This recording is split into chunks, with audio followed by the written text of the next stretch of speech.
Que se passe-t-il lorsqu'un vol ordinaire se transforme inopinément en spectacle pour Baron Trump? Ce qui aurait dû être un simple voyage s'est rapidement transformé en une scène chaotique, culminant en une tempête d'attention que personne n'aurait pu prévoir.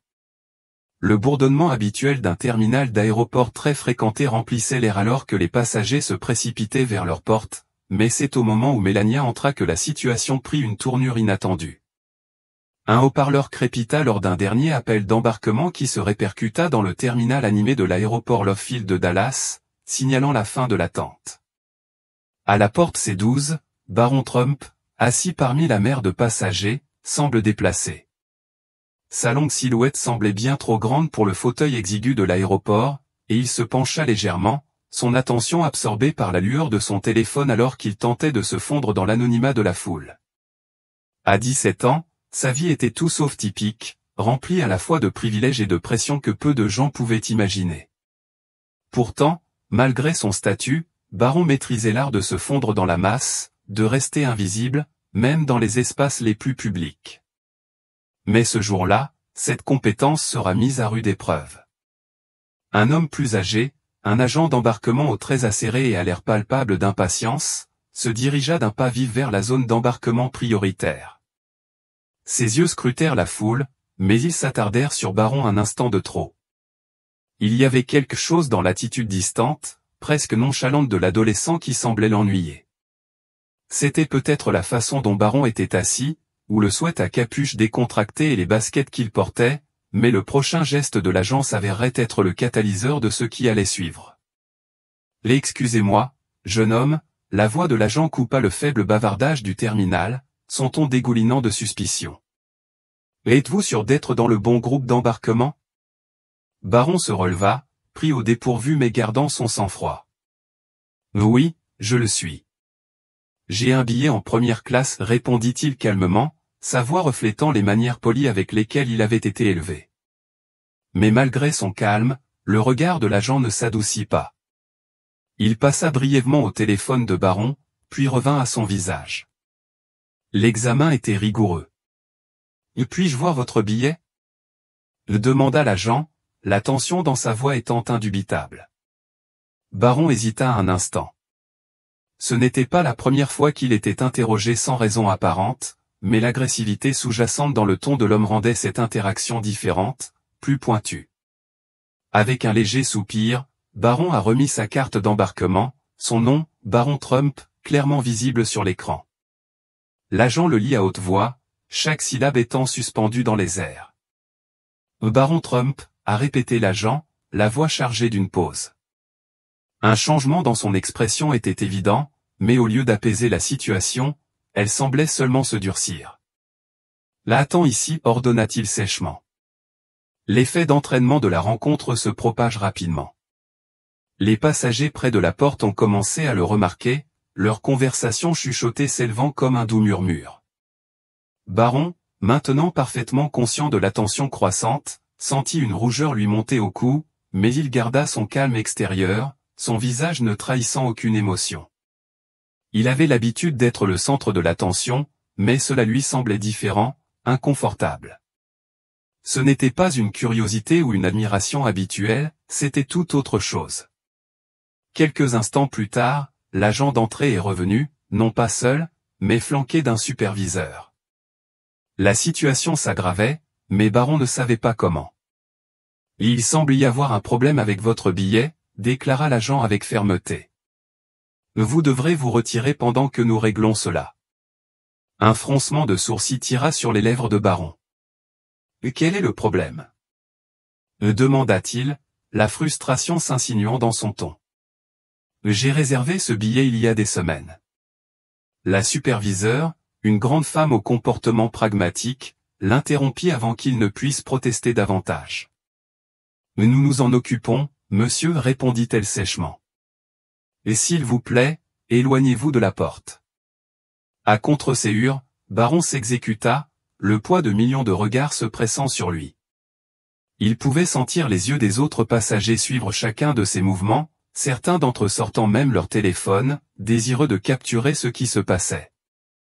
Le bourdonnement des murmures s'intensifiait autour de lui, et sa frustration couvait juste sous la surface. Pourtant, Baron tenait sa langue. Il refusait de donner à quiconque la satisfaction de le voir perdre son sang-froid. Il s'appuya contre une colonne voisine, les bras croisés, le regard fixé sur les autres passagers qui passaient à côté de lui sans un second regard. Le bruit autour de lui semble plus fort maintenant, les murmures plus aigus, comme si tous les yeux étaient braqués sur lui. Les secondes s'étendirent sur ce qui semblait être une éternité et Baron commença à s'agiter. Qu'est-ce qui prenait si longtemps? Était-ce à cause de son nom de famille ou de son lien avec l'ancien président ou y avait-il autre chose en jeu ici? Baron n'était pas du genre à tirer des conclusions hâtives, mais la tension croissante rendait de plus en plus difficile d'ignorer la possibilité que quelque chose de bien plus personnel alimentait la situation. À chaque minute qui passait, le sentiment d'être mis à l'écart ne faisait que s'approfondir, laissant Baron se demander si la tempête ne faisait que commencer. Les minutes s'écoulaient, la tension dans l'air s'épaississait à chaque seconde qui passait. Finalement, le superviseur revint, son expression toujours inflexible, son attitude rigide d'autorité. Sa voix, quand elle parvenait, était coupée et officielle. Nous ne sommes pas en mesure de vérifier votre identité via le système. Avez-vous une autre forme d'identification? Le front de Baron se plissa de confusion. Mon passeport est dans mon bagage à main, a-t-il répondu, sa voix calme mais empreinte d'une légère note de frustration. Mais tu ne l'as même pas vérifié. Ses paroles restaient en suspens, logiques et raisonnables, mais le superviseur hésitait, visiblement pris au dépourvu.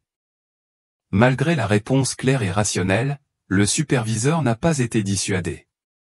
Au lieu d'admettre une quelconque erreur, il a doublé la mise. Monsieur, il ne s'agit pas seulement d'une question d'identité. Il y a des procédures que nous devons suivre. Baron haussa un sourcil, l'incrédulité étant désormais évidente dans sa voix. Procédures? Demanda-t-il d'un ton ferme mais teinté d'un scepticisme croissant. Quelle procédure? J'ai traversé cet aéroport des dizaines de fois sans aucun problème. Les mots lui échappèrent avant qu'il puisse les arrêter, mais ils étaient fondés sur la vérité. Il avait traversé Dallas Love Field d'innombrables fois sans la moindre complication. L'agent d'entrée, qui avait déclenché toute cette épreuve, a soudainement pris la parole, essayant de désamorcer la situation. Nous avons eu quelques irrégularités ces derniers temps, dit-il rapidement. Vous n'êtes pas ciblé. Mais il y avait quelque chose dans ses yeux, quelque chose qui ne correspondait pas à ses paroles que Baron a immédiatement compris. Cela ne correspondait pas. Il le sentait dans ses tripes, le sentiment que l'explication de l'agent était loin d'être la vérité. Et ce n'est pas seulement Baron qui l'a senti. Quelques passagers qui observaient la scène commencèrent à murmurer entre eux, échangeant des regards confus et inquiets. Une femme, probablement dans la quarantaine, tenant un enfant en bas âge sur sa hanche, en avait clairement assez de cette impasse. Elle parla d'une voix ferme mais raisonnable, coupant la tension dans l'air. « Quel est le problème ?» demanda-t-elle, les yeux plissés de frustration. « C'est juste un enfant avec un billet. Laissez-le monter à bord. » Mais le superviseur l'a à peine reconnu, concentrant toute son attention sur Baron, visiblement insensible à l'opinion publique qui commençait à tourner en faveur de Baron. « Vous devrez attendre ici pendant que nous procédons à un examen plus approfondi, » a déclaré le superviseur d'une voix résolue. « Et si vous ne vous conformez pas, nous devrons aggraver le problème. »« Ça dégénère ?» répéta Baron, sa patience étant désormais à bout. Il sentait le poids de la situation s'alourdir de seconde en seconde, mais il était déterminé à ne pas laisser sa frustration prendre le dessus sur lui. « Et qu'est-ce que tu escalades exactement ? » ?»« Je n'ai rien fait de mal. » Alors que Baron s'apprêtait à insister davantage sur ce point, la présence indubitable d'agents de sécurité de l'aéroport s'est matérialisée. 2 officiers, grands et fermes, le flanquaient de chaque côté, leur simple présence transformant le bourdonnement silencieux des murmures en un spectacle à part entière. Les téléphones étaient désormais en pleine force, capturant chaque instant, chaque mot de l'interaction. « Monsieur, s'il vous plaît, venez avec nous », a exhorté un officier, d'un ton égal, presque répété. « Nous devons juste vous poser quelques questions. » Baron expira soudainement, sa mâchoire se serrant d'incrédulité. La nature surréaliste de la situation s'inscrivait plus profondément dans sa poitrine. Ce n'était pas seulement un inconvénient, cela devenait rapidement un cauchemar. Il a attrapé son bagage à main, les doigts serrés autour de la poignée alors qu'il suivait les policiers, les regards brûlants des spectateurs dans son dos, le bourdonnement des caméras le suivant comme un nuage d'orage. Dans une petite pièce stérile près de la porte, Baron fut invité à s'asseoir à une table. L'atmosphère froide et clinique contrastait fortement avec le chaos extérieur, et cela ne faisait qu'approfondir le sentiment croissant d'aliénation qu'il ressentait. L'un des agents a commencé à feuilleter son passeport, le bruit du bruissement du papier remplissant l'espace par ailleurs calme. « C'est ridicule », affirma Baron dans sa barbe, secouant la tête, sa frustration débordante. Sa voix était à peine audible, mais l'un des officiers capta la remarque, son regard rencontrant celui de Baron pendant un bref instant.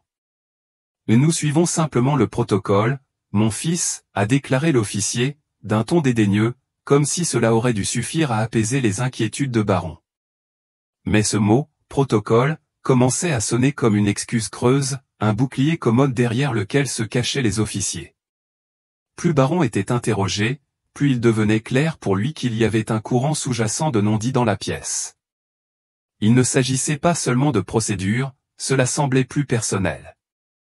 Mais ce que Baron ne pouvait pas savoir, à mesure que les minutes passaient, c'était que quelqu'un d'autre était déjà en route et que son arrivée ferait toute la différence.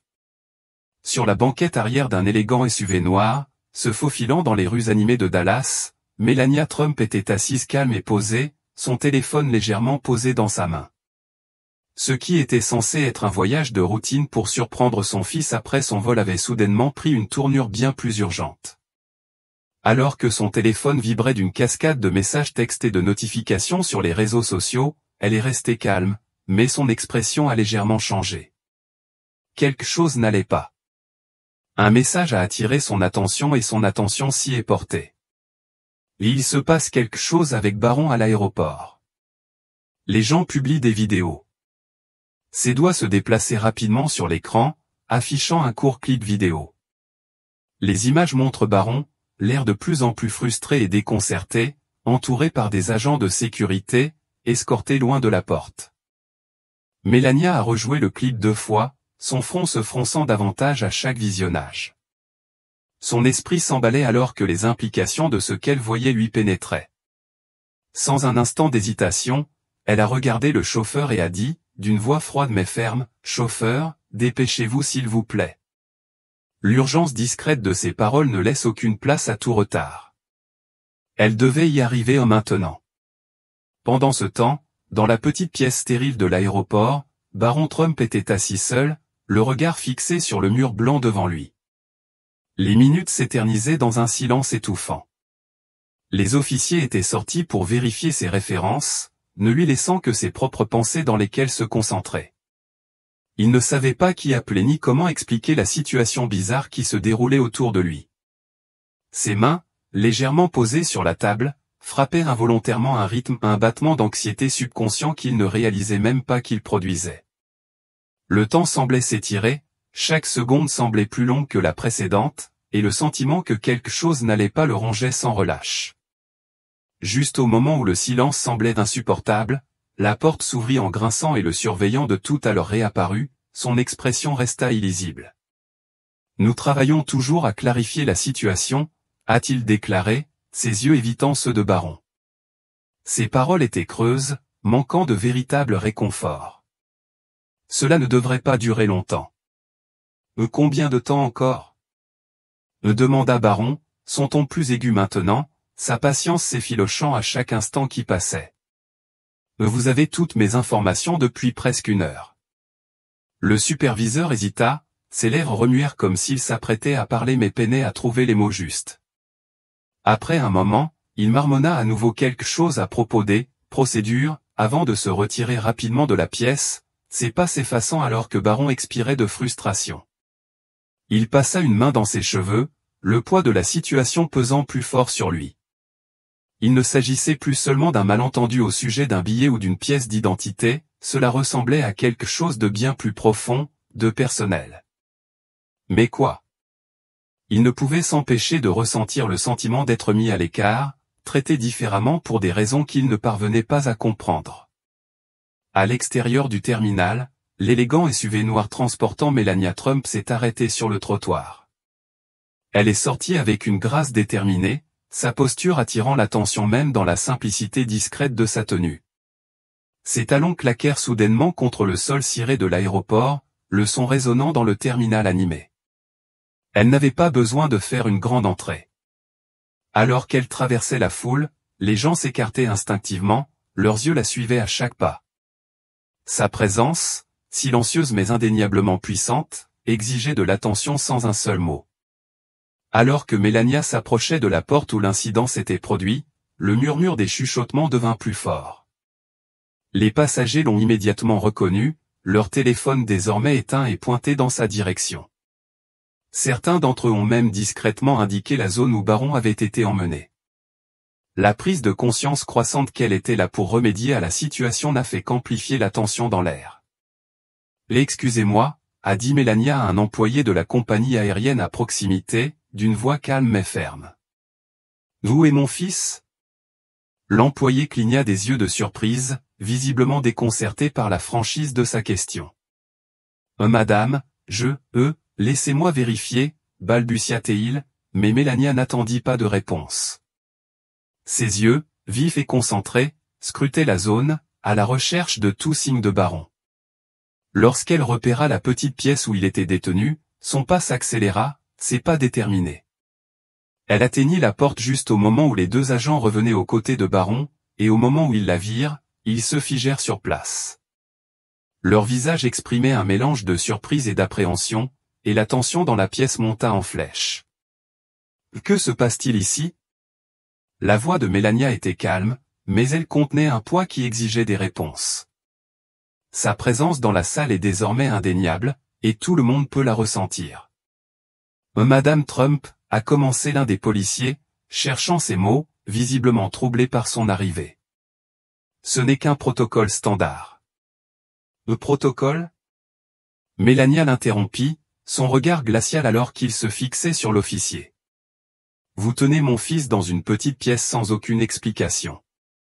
De quel genre de protocole s'agit-il » Le superviseur, qui observait tranquillement depuis l'arrière-plan, s'avança maintenant, le visage pâle. Au moment où il a parlé, il était clair que la situation était allée de mal en pis. « Madame Trump, tout cela n'est qu'un malentendu, balbutie-t-il, la voix hésitante. Nous essayons juste de vérifier son billet. » Un malentendu ? La voix de Melania reste ferme, mais la netteté de son ton transperce l'air. Traitez-vous tous les passagers de cette façon, ou seulement ceux que vous décidez de privilégier ? La pièce devint silencieuse. Le poids de sa question pesait lourdement, la tension si épaisse qu'on avait l'impression que le temps lui-même s'était figé. Il était clair pour toutes les personnes présentes que Melania ne posait plus de questions, elle exigeait des réponses. Pendant un instant, personne ne parla. Le silence dans la pièce était assourdissant, mais il ne durerait pas longtemps. Melania était sur le point de mettre la situation à un point critique, et elle n'allait pas reculer. Alors qu'elle se tenait sur le seuil de la porte, son regard ne faiblit jamais, sa présence rayonnant d'autorité. Baron, qui était assis sur la chaise avec les épaules affaissées, sentit une vague de soulagement l'envahir à la vue de sa mère. C'était subtil, mais sa posture changea, se redressant sur la chaise, le poids de la situation lui parut soudain un peu plus léger. Son arrivée avait changé le pouvoir dans la pièce. Madame Trump, balbutia le superviseur, des gouttes de sueur commençaient à se former sur son front. S'il vous plaît, comprenez, nous essayons juste de nous assurer que tout était en ordre.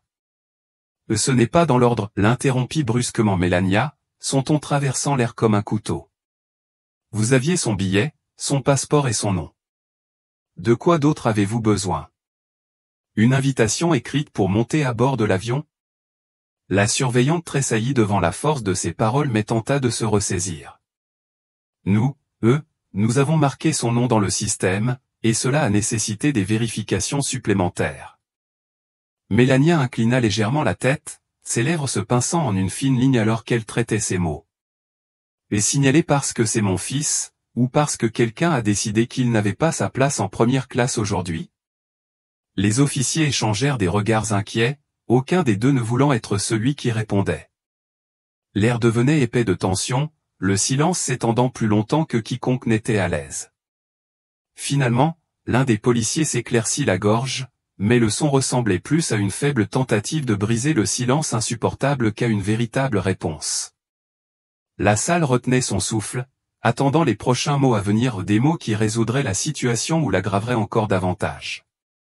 Les yeux de Mélania ne quittaient jamais le superviseur, et il était clair pour tout le monde qu'avec une question de plus, elle n'obtiendrait pas seulement une réponse, elle exigerait la vérité.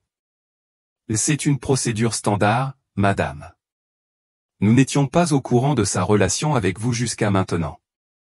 Les yeux perçants de Mélania se plissèrent, le poids de la situation s'installant lourdement dans sa poitrine. Alors c'est à propos de son nom de famille? Demanda-t-elle d'une voix dangereusement calme. Le superviseur hésita, une réponse persistant sur sa langue, mais elle leva la main, le faisant taire. Gardez vos excuses. Je veux parler à un responsable, maintenant. L'homme hésita un instant, son malaise était palpable, mais après une longue pause, il hocha la tête avec raideur et quitta la pièce pour passer l'appel. L'attention de Mélania se tourna vers Baron, son visage s'adoucissant alors qu'elle se dirigeait vers lui. Elle posa doucement une main sur son épaule, lui offrant un moment de calme et de réconfort. « Êtes-vous d'accord » le demanda-t-elle, sa voix empreinte d'inquiétude. Baron fit un petit signe de tête presque imperceptible, sa voix ferme mais empreinte de frustration. « Ouais, je vais bien. Ils me font juste perdre mon temps. » Mélania serra fermement son épaule avant de se retourner vers les officiers, sa voix désormais inébranlable et aiguë. « Laissez-moi clarifier quelque chose, dit-elle, son ton posé mais autoritaire. Vous avez humilié mon fils devant des dizaines de personnes. Il ne s'agit pas de protocole ou de procédure. Il s'agit de respect ou, plus précisément, de manque de respect. » L'un des policiers bougea inconfortablement, comme si le poids de ses paroles s'imposait. « Madame Trump, » a commencé l'officier, la voix teintée de regret, « nous allons arranger les choses. Nous veillerons à ce qu'il embarque sur le prochain vol. » Elle l'interrompit, sa voix s'élevant légèrement pour la première fois. « Tu penses qu'il s'agit de prendre un vol » le demanda-t-elle, la piqûre d'incrédulité évidente dans ses paroles. « C'est une question de responsabilité. Je ne veux pas que des excuses soient murmurées derrière des portes closes. Je les veux à leur place, là-bas, là où tout commence. » Comme convoquée par ces paroles, la surveillante est réapparue, cette fois accompagnée d'un haut fonctionnaire de l'aéroport. Le fonctionnaire, avec un sourire raide, tendit la main vers Mélania, mais elle l'ignora complètement, son regard ne quittait jamais l'homme en face d'elle. « Je comprends qu'il y ait eu un malentendu, » a commencé le responsable, essayant de paraître conciliant, son ton calme mais manquant de véritable sincérité. « Je vous assure que nous examinerons cet incident et prendrons les mesures appropriées. » Une action appropriée. Mélania a fait l'écho, sa voix froide mais avec un côté mordant. Est-ce que cela implique de s'adresser au personnel qui a aggravé la situation sans raison? Ou peut-être de revoir les images qui montrent exactement comment tout a commencé? Le fonctionnaire pâlit à l'évocation des images, sa confiance commence à s'effriter. Nous pouvons certainement récupérer les images, madame. Fais-le, ordonna-t-elle, sa voix ferme et inébranlable. Et fais-le maintenant. La pièce semblait plus petite à chaque seconde qui passait, tout le monde se tenait dans un silence tendu tandis que le fonctionnaire se précipitait pour récupérer l'ordinateur portable. Quelques instants plus tard, le superviseur revint, les mains tremblant légèrement alors qu'il posait l'appareil devant Mélania. Les images granuleuses ont commencé à être diffusées, montrant Baron à la porte, tranquillement assis, absorbé par son téléphone, alors que l'agent de porte s'approchait de lui. La vidéo a capturé l'intégralité de l'échange, depuis les questions inutiles qui ont déclenché l'épreuve jusqu'à l'escalade de la tension qui a suivi, culminant avec l'escorte de Baron par la sécurité. Mélania resta assise en silence pendant la diffusion de la vidéo. Son expression était illisible, mais la tension de sa mâchoire et la netteté de son regard trahissaient la profondeur de sa colère. À la fin de la séquence, elle s'est tournée vers le superviseur, d'une voix basse mais pleine d'intention. « Vous devez des excuses publiques à mon fils. » « Bien sûr, » balbutia la superviseure, sa confiance d'antan s'effondrant sous le poids de ses paroles. « Nous allons y remédier tout de suite. » Mais Mélania n'avait pas fini. Il ne s'agissait pas seulement de présenter des excuses rapides, il s'agissait de s'assurer que personne, peu importe qui il était, n'aurait à subir le genre de traitement que Baron venait de subir. Il s'agissait de tenir ceux qui occupent des postes d'autorité pour responsables de leurs actes. Le superviseur, visiblement secoué, nous emmena vers la porte d'embarquement. Mélania marchait à ses côtés, d'un pas mesuré, inflexible et plein d'autorité tranquille. Baron le suivit de près, la frustration et la confusion persistant dans ses yeux mais tempérés par la présence de sa mère à ses côtés. L'air dans le terminal semblait crépiter de tension alors que le trio se frayait un chemin à travers la foule, et les passagers qui avaient été témoins de l'agitation précédente se tenaient à côté, leurs yeux se tournant nerveusement vers le groupe. Les téléphones étaient déjà sortis, enregistrant la scène qui se déroulait devant eux. Alors qu'ils atteignaient la porte, le superviseur s'avança, s'éclaircit la gorge et s'adressa à la foule, sa voix vacillant avec aisance. « Mesdames et messieurs, commença-t-il, s'arrêtant un instant pour calmer sa voix. Je voudrais prendre un moment pour m'excuser pour une situation survenue plus tôt dans la journée. Un malentendu impliquant l'un de nos passagers, Monsieur Baron Trump, a conduit à des actions inutiles et inappropriées. Un murmure parcourut la foule, certains passagers échangeant des regards surpris, d'autres secouant la tête en signe d'accord discret. Le superviseur s'adressa à Mélania, son regard constant le maintenant en place comme pour le mettre au défi d'en dire plus. Sous le poids du moment qui pesait sur lui, le superviseur hésita avant de continuer, sa voix devenant de plus en plus réticente à chaque mot. Nous nous excusons pour toute détresse causée et veillerons à ce que ce genre de situation ne se reproduise plus. Les yeux de Mélania ne quittent jamais le superviseur, son visage étant un masque immobile d'autorité calme. Les vagues promesses ne l'intéressaient pas. Ce qui comptait, c'était que le bon message soit envoyé, non seulement aux personnes présentes dans la salle, mais à tous ceux qui avaient été témoins de ce qui s'était passé. Personne, quel que soit son statut, ne devrait être traité comme Baron l'avait été.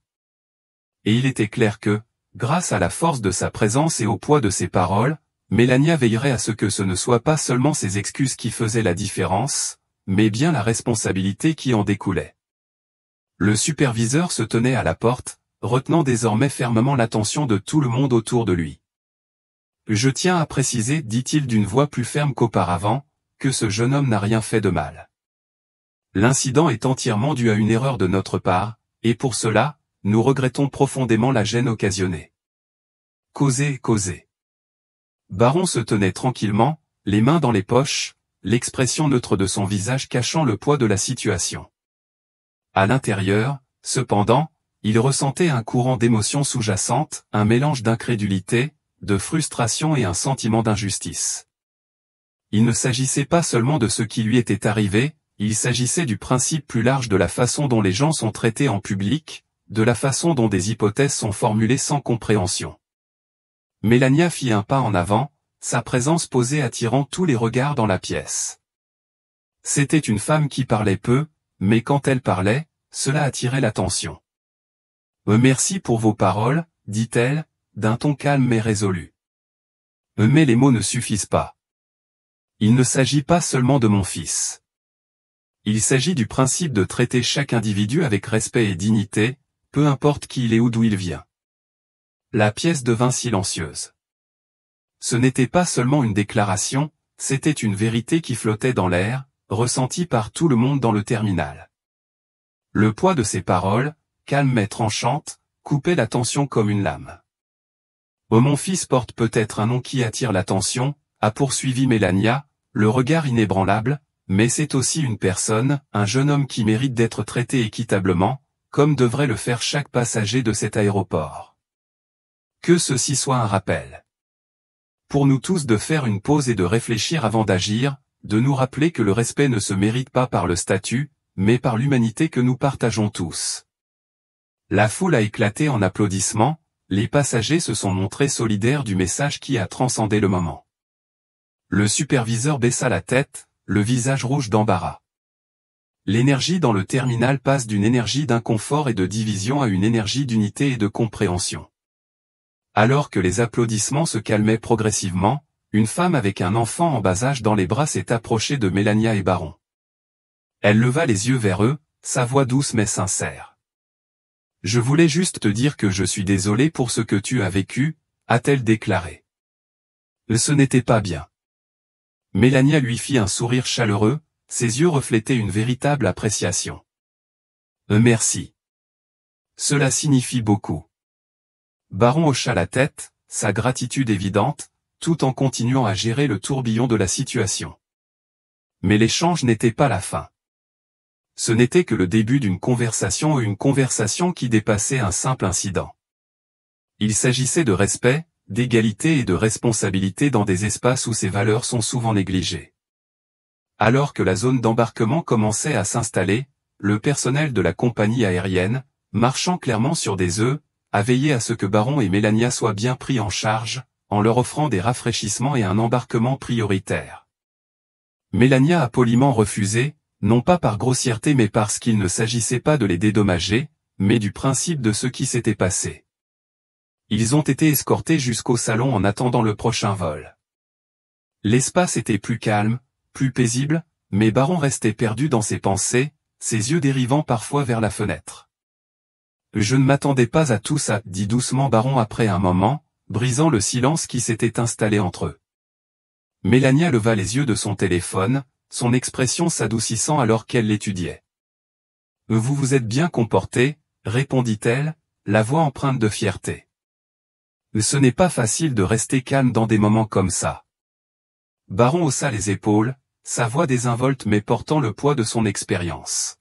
« J'ai déjà eu affaire à des choses comme celle-ci, mais sans autant de succès. » Melania se pencha en avant, les coudes posés sur ses genoux, alors qu'elle le regardait sérieusement.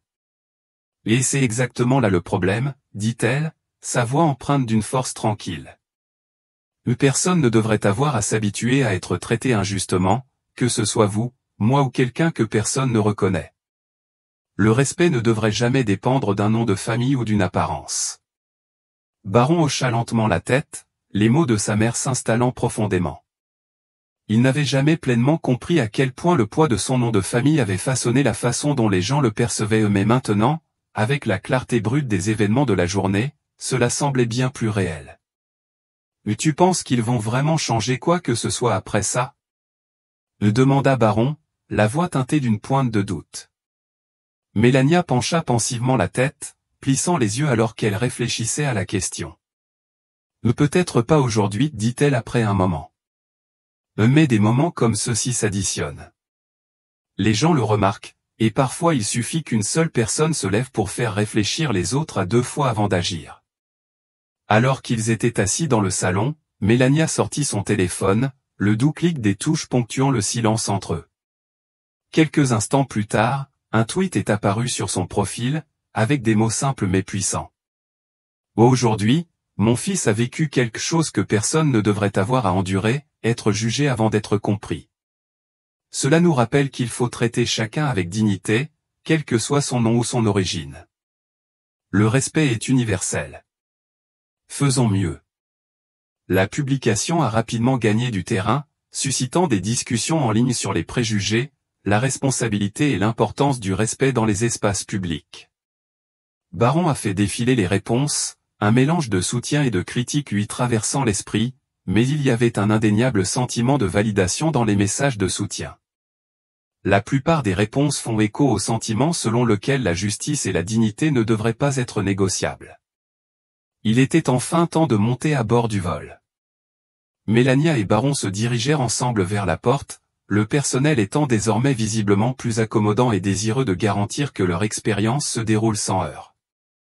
Il n'y avait plus une once de tension dans l'air. Ils sont passés sans encombrer, alors qu'ils s'installaient dans leur siège dans l'avion, Melania s'est transformée en son fils. Il avait déjà mis ses écouteurs et regardait par la fenêtre, mais elle pouvait voir le regard lointain dans ses yeux. Elle réfléchit faiblement aux événements de la journée. Il ne s'agissait pas seulement de Baron. Il s'agissait de toutes les personnes qui se sont senties petites, rejetées ou ingrates. Il s'agissait de changer la façon dont les gens s'approchent les uns des autres, de faire preuve de gentillesse et de compréhension plutôt que de jugement. Alors que l'avion commençait à rouler sur la piste, Mélania ferma les yeux, laissant le léger bourdonnement de l'avion remplir ses oreilles. Elle revit les moments de la journée, sachant que même si cela n'avait pas été facile, cette expérience leur avait appris quelque chose d'important. Parfois, les leçons les plus puissantes viennent des moments d'adversité, et la façon dont nous y réagissons peut inciter les autres à dépasser les préjugés et à faire preuve de gentillesse. Si cette histoire vous parle, partagez-la avec quelqu'un qui pourrait avoir besoin d'un rappel sur l'importance du respect et de l'équité. Faisons une différence ensemble, une conversation à la fois. Et n'oubliez pas d'aimer, de commenter et de vous abonner pour plus d'histoires qui inspirent la réflexion et le changement.